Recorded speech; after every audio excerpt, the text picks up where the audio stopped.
Okay, let's talk Quarter 4.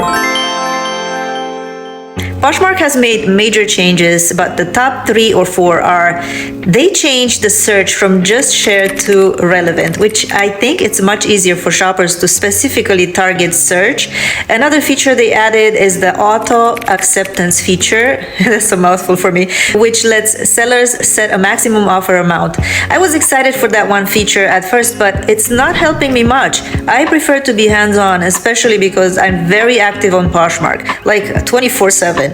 The third feature is the live show feature. Now everybody is able to run a live or silent show even if you're not a Poshmark ambassador, which I think is huge because some people thrive on live shows.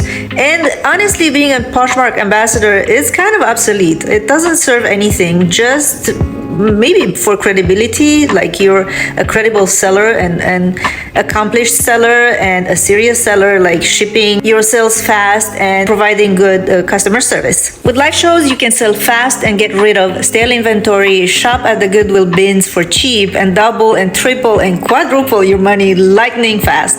A not so good subtraction is number 1, the fact that suggested listings price kind of disappeared. And honestly, I was kind of relying on that. And 2, the photo editing tool, when you post items, is also gone bye-bye. That was kind of helpful to me to enhance the light on darker listing photos. And finally, I think the best thing about the new changes on Poshmark is that they lowered the shipping to $6.49, which helps a lot. But I think low-key, Poshmark has a completely new and different system that nobody seems to have figured out yet. I know summer slowdown kicked our reseller butts. Almost everyone's sales have dropped significantly for July and August, including mine. September was not much better, but with the back to school rush, I personally saw a little bit of pickup.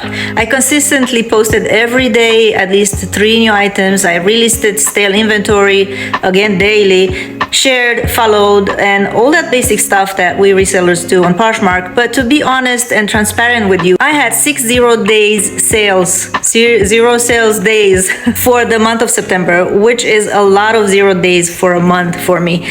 The reason I'm saying Poshmark has a new algorithm system is because in the not so far past, being this consistent would have worked for sure and brought in daily sales. So what's going on? What should we do, and is it going to get better? I would say yes, because we have the holidays coming, Thanksgiving, Halloween, Christmas, to just name a few major ones. Warmer and more consistent clothing pieces will sell for more money, so list sweaters, jackets, and boots if you have in your dead pile, and those are gonna make you more money. If you are reselling fashion and accessories, of course. If you are reselling home or hard goods, concentrate on upcoming holidays, home decor, you know that. Also prepare for the Black Friday. Don't forget Poshmark changed the packaging, so order packaging from USPS so you're not left without packaging whenever you need it the most, and that's the holidays, of course. It's better to have too much than too little. Also prepare for the Black Friday, meaning go through your inventory and pick and choose what items you can reduce the price for, because this is a great opportunity to get rid of stale inventory, and shoppers are expecting big deals. And at least you're gonna make your money back if you get rid of stale inventory. Use this opportunity to cross-post your inventory on other platforms. There are a lot of services that let you cross-post for free. I'm not sure which services you can use. I think I have a video on that. I'm gonna link it up on the screen. Also, I think you can use Flip to cross-post for free. I don't know, I'm gonna do some research. So other than continuing to do what we were all doing already, I don't see what else we can do to make it better. There are different selling strategies like the waterfall sale. This is my favorite. Bundle selling strategies, 3 items for $15, $25, just as an example.